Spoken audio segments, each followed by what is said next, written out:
साहब, एहतजाज एक साइड पे, बाकी मामलात एक साइड पे। हमने एक फ़िक्रा छोटे होते सुना और इस पर अमल करते हैं। माएँ और बहनें, माएँ और बेटियां साझी होती, माएँ बहनें और बेटियां साझी होती। अली अमीन गंडापुर ने तकरीर की संजानी, वहाँ पर उसने तौहीन अमेज़ अल्फाज इस्तेमाल किए जिस पर हम सब ने एहतजाज किया कि बेटियों के मुतल्लक ये अल्फाज इस्तेमाल नहीं होने चाहिए। खातून का एहतराम इंतहाई ज़रूरी है। बड़ा शोर मचा, इतना शोर मचा कि जिसके इंतहाई कोई नहीं। इतनी प्रेस कॉन्फ्रेंस हुई जिनकी इंतहाई कोई नहीं। यानी इवन हमारे ही प्रोग्राम में पीपल्स पार्टी के रहनुमा ने कहा कि जनाब वो तो पंजाब पर हमला कर दिया था, यही बात कही ना उन्होंने। लेकिन मुझे समझ नहीं आई, क्या ये 80 साला औरत ये पानी की एक बोतल उठाकर 5 फुट दूर फेंक सकती है? क्या 80 साला औरत जो है वो 25 या 30 या 40 कदम चलकर आंसू गैस की शेलिंग को बाहर वापस फेंक सकती है? क्या ये वो औरत जिससे बात भी दुरुस्त नहीं हो रही, जिसके मुंह में दांत भी मुकम्मल नहीं है, उस पर पता पर्चा क्या था, FIR क्या थी? दहशतगर्दी। पंजाब में हुकूमत एक औरत की है, वजीर आला खातून है। चले मान लिया सिमाबिया ताहिर पे FIR हो गई, मान लिया भाई वो तहरीक इंसाफ की जिम्मेदार है, मान लिया बाकी लोगों पे जो है। ये क्या, ये काउंसलर थी? ये क्या थी? क्या ये किसी यूनिट की सदर थी? नहीं थी यार। आप गिरफ्तार होते हुए सोचें, उन मनासर को सोचें जब इस औरत को, इस ज़ईफ मेरी माँ को, बहन, इसको, वो औरत जिसके हाथ में तस्बीह है, जब इसे पुलिस वैन में फेंका होगा, जब इसे थाने की हवालात में रखा होगा, जब रात भर वो हवालात के अंदर रही होगी, जब पुलिस वैन में उसे लाकर इंसदादे दहशतगर्दी की अदालत में पेश किया गया होगा। और कुर्बान जाऊं उस अदालत के भी जिसने इसका रिमांड भी दे दिया। ठीक है, आज जब शोर मचा, जब चीजें सामने आई, तो उस वक्त डिस्चार्ज कर दिया गया। क्या का रिमांड नहीं दिया गया? क्या ये दहशतगर्द है? इस पे कौन सा दहशत, इसने कौन सी दहशतगर्दी की इस माजी ने? सोचना चाहिए हमें, हम किस तरफ जा रहे हैं। हम अपनी रवायात को भूल गए हैं, हम सब कुछ चीजें भूलते जा रहे हैं।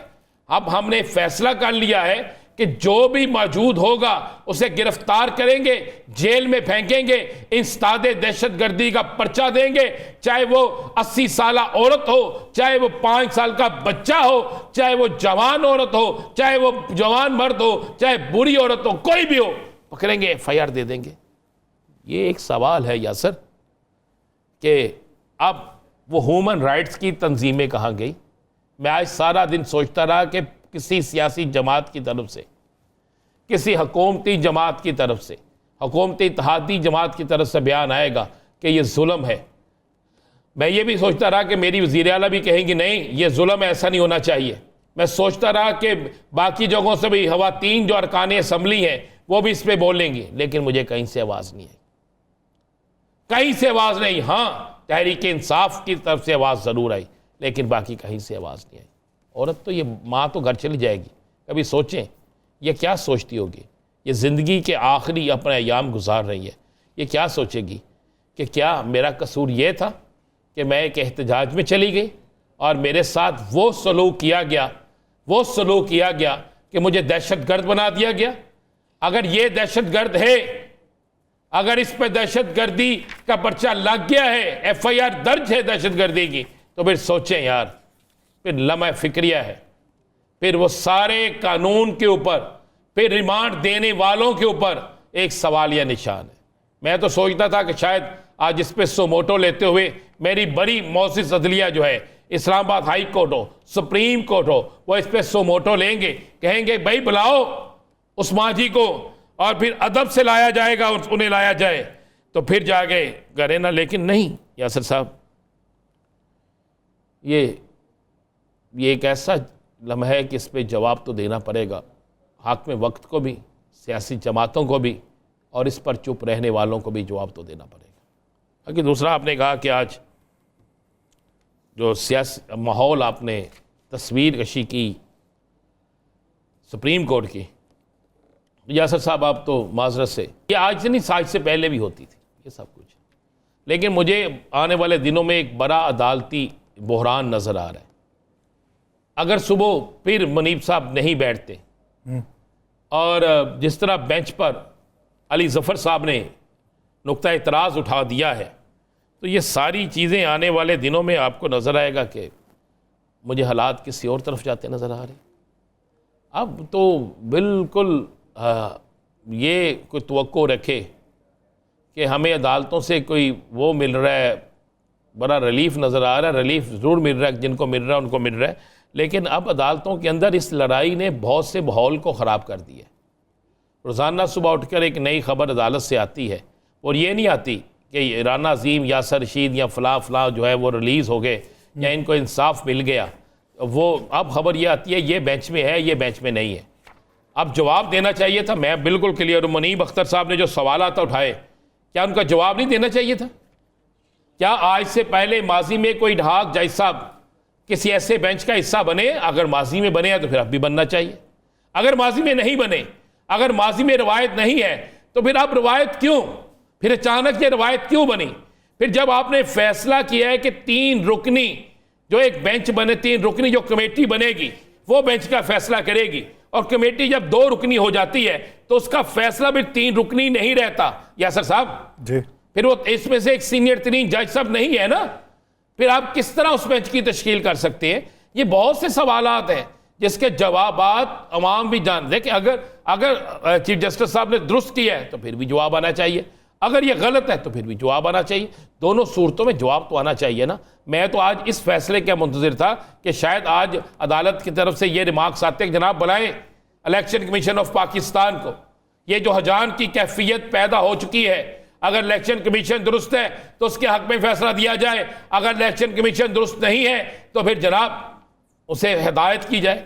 मैं तो आज इस फैसले तवक्को कर रहा था आज किसी टाइम शायद ये ऐलान हो जाए। मैं तो आज ये तवक्को कर रहा था कि शायद आज कोई ऐसी खबर आ जाए जिससे पता चले कि मुल्क के अंदर ये जो कैफियत पैदा हो चुकी है ये ख़त्म हो जाए, लेकिन नहीं, ये तो बढ़ती जा रही है। अब तो मैं टीवी लगाकर देखूं तो मुझे यही नजर आता है, अगर किसी जगह बैठ जाए तो यही चीज डिस्कस होती है। हर शख्स ये कह रहा है, ये पाकिस्तान में पहली दफा हुआ है, पहली दफा कि लोग कह रहे हैं कि जनाब अगला चीफ जस्टिस कौन होगा।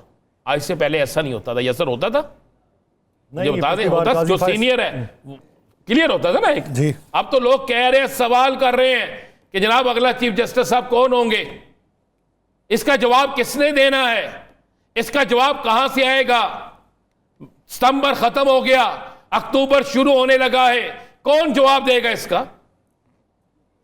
अब तो सियासतदान कहते हैं जनाब एक्सटेंशन के लिए बात हो रही है, उम्र बढ़ाने के लिए बात हो रही है, एक आईनी पैकेज देने के लिए बात हो रही है, तो किस किस का जवाब देंगे? अगर मेरी मोजस अदलिया पर यह सवाल उठना शुरू हो गए तो फिर इंसाफ कहां से मिलेगा? जाएंगे। क्या है किफ़ायतशारी पॉलिसी? राना साहब, कितनी अच्छी किफ़ायतशारी पॉलिसी है कि एक तरफ वजारतें ख़त्म करने का ऐलान है और दूसरी तरफ लग्जरी गाड़ियों की इम्पोर्ट चल रही है। नहीं यार, आपने गलत क्यों कह रहे हैं? अच्छा, माजरत नहीं यार, नई गाड़ियां आ रही, वो गाड़ियां नहीं हैं। बात यह है कि बड़ा ज़रूरी था हमने IMF को दिखाने के लिए कि हमारे पास, हमारे वज़रा के पास या हमारी ब्यूरोक्रेसी के पास आपके पैसे इकट्ठे करने को नई गाड़ियां हैं। अच्छा। हमने पैसे लिए किस लिए? किस लिए लिए पैसे? इकट्ठे करने के लिए। हमने पैसे लिए इस चीज़ के लिए हैं मेरे भाई कि हम खर्च कर सके। हमने पैसे लिए, कर्ज लिया। इस कर्ज किस लिए लेते हैं आप कर्ज लेते हैं जनाब मैं कोई चीज़ ले लूँ, ये लेते हैं ना। आप कार खरीद लेंगे, आप कर्ज लेंगे जनाब मैं बच्चे की सालगिरह कर लूँ, आप कर्ज लेंगे जनाब मैं कोई और चीज कर लूँ, यही करेंगे ना आप। तो हमने कर्ज लिया इसलिए यार, बच्चों की सालगिरह भी कर्ज भी। ओ यार, यहां पर मैं कह रहा हूं, आप क्या बात कर रहे हैं? हमने कर्ज लिया इसलिए है कि हम इस पे याशी कर सकें। हमने कर्ज लिया इसलिए है कि हम इस कौम को मकरूज करके अपने लिए नई गाड़ियां ले सके, नए मोबाइल ले सके, नए घर लेकर दे सके, लोगों की खरीदो फरोख्त कर सके, अपना आईनी पैकेज या आईनी तरमीम लाने के लिए करोड़ों रुपए की बोलियां लगा सके। हमने लिया इसलिए कि जनाब हम जितनी मराद दे सकते हैं वो मराद दे सके, हम लोगों को बता सके जनाब कि हमने आपको खरीद लिया। हम जमीरों के सौदे करने के लिए लेते हैं। हम कर्ज जो है ना वो अवाम को खुशहाल बनाने के लिए नहीं लेते। मैंने तो आपसे सुबह आते सारे सबसे पहला सवाल ये किया है कि IMF ने जो कर्ज लिया है उसके बाद हमारी चीज सस्ती क्या हुई है? क्या सस्ती हुई है? यासर साहब, सबसे बड़ा इंसान पे दबाव किसी पे पता क्या होता है? सबसे बड़ा बोझ क्या होता है? किसी फिलॉसफर के लिए, किसी तजियाकार के लिए, किसी भी शख्स के लिए सबसे बड़ा बोझ भूख होती है, जिसके बोझ के नीचे दब के वो खत्म हो जाता है। एक बोझ होता है ना, बोझ, वो एक तजियाकार को भी, एक मुसन्नफ को भी, सबको नीचे अपने दबा लेता है। वो बोझ इस वक्त कौम पे है। कौम भूख से मर रही है और उस बोझ के नीचे इतनी दब चुकी है कि हमें नहीं याद, हम नहीं बोल सकते, हम नहीं असलियत सामने ला सकते। डरते हैं कि कहीं हमारे पास से एक वक्त की रोटी न छीन ले, डरते हैं कहीं हमारे बच्चे भूख से ना मर जाए, डरते हैं कि कहीं हमारे बच्चे तालीम हासिल करने से न रह जाए। हम उस भूख के बोझ के नीचे हैं और ये हमें भूख का बोझ, कर्ज का बोझ, मुनाफकत का बोझ और साथ साथ जलालत का बोझ, ये सब हमें दे। मेरी ये फिक्रें सख्त जरूर हो जाएंगे, लेकिन क्या कहूं? चुप रहूं, खामोश रहूं? मकरूज मेरा बच्चा हुआ है, मकरूज मैं हुआ, मकरूज आप हुए। ना आप बाहर जा सकते हैं, ना मैं बाहर जा सकता हूं। आपके लिए उन्होंने 2 रुपए 7 पैसे आज पेट्रोल भी तो सस्ता कर दिया ना उनका। यह बहुत बड़ा किया, मेहरबानी की है जनाब। ये आगे 20 रुपए महंगा भी करना है इन्होंने। जब इन्होंने कह रहे हैं ये जंग लगी हुई है तो जनाब आपको इतना महंगा कर देंगे। क्या किया? बड़ी मेहरबानी जनाब, मुझे बताएं क्या करूं? खाल लेके जाऊं? हार ले जाऊं? हार 2 रुपए का नहीं आता यार, हार तो अब 500 रुपए का आता है। वो जो सुनहरी सा हार बनाता वो लेके जाऊं, मुझे बताएं किसके गले में डालना है? शहबाज साहब के गले में डालना है, वजीर खजाना साहब के गले में डालना है, पेट्रोलियम के जो भी वजीर है उनके गले में किसके गले में डालना है? मुसद्दक मलिक साहब किसके गले में डालना? बताएं। पूरी कौम से कहते हैं सुबह जाके जनाब ये बहुत अच्छा इन्होंने किया है, जनाब इन्होंने हमारे लिए 2 रुपए कुछ पैसे पेट्रोल सस्ता कर दिया है, इनको इस तरह सलूट करें जाके, जनाब बहुत अच्छा कर दिया इन्होंने। लेकिन जो मुझे मकरूज कर दिया उसका वो कर्ज कौन देगा? वो मैंने कर्ज नहीं लिया, इस कौम ने कर्ज नहीं लिया, इस कौम के बच्चों ने कर्ज नहीं लिया। वो कर्ज उन्होंने लिया है जो खरबपति बन के बैठे हैं, उनसे लेना, घर का उनसे निकलवाएं। घर का सरबराह कर्ज ले तो उसकी अदम मौजूदगी में कर्ज तो बाकियों को ही अदा वो सरबराह से लेना, वो हमारा सरबराह नहीं है, वो चंद लोगों के सरबराह हैं। सरबराह वो होते हैं जो एहसास करे, जिसे पता हो। मैंने फिर उस दिन कहा था, मेरी बात बड़े लोगों को बुरी लगती है, जिसको पता होगा ना, जो परचून की दुकान पे, सब्जी की दुकान पे जाकर जिसे पता होगा कि आज का रेट क्या है, उसे बजट बनाने में भी आसानी होगी। जिसे पता हो कि आज मेरे घर में पकने वाला सालन कितनी मुश्किल से पका है, तो फिर उसे एहसास होगा अवाम क्या है। आप जरा जा देखिए ना दूसरे ममालिक में, उनके पास ये चीज़ें साइशें नहीं है जो हमारे पास है। आपने कभी सुना कि फलां मुल्क के वज़ीर आज़म साहब ने, फलां मुल्क के वज़ीर आला ने, फलां मुल्क के फलां वज़ीर ने ये कि आप एक तरफ कह रहे हैं जनाब हम इतनी वजारतें ख़त्म कर रहे हैं, इसका मतलब है वो वजारतें पहले फालतू थी ना, सारा कुछ था ना।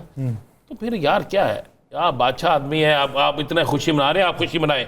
ढोल लेके आए 2 रुपया कुछ पैसे जो पेट्रोल सस्ता हो, मैं सुबह लेके जाए, टाइम मुझे पता खत्म हो गया, सुबह खाद लेके जाए।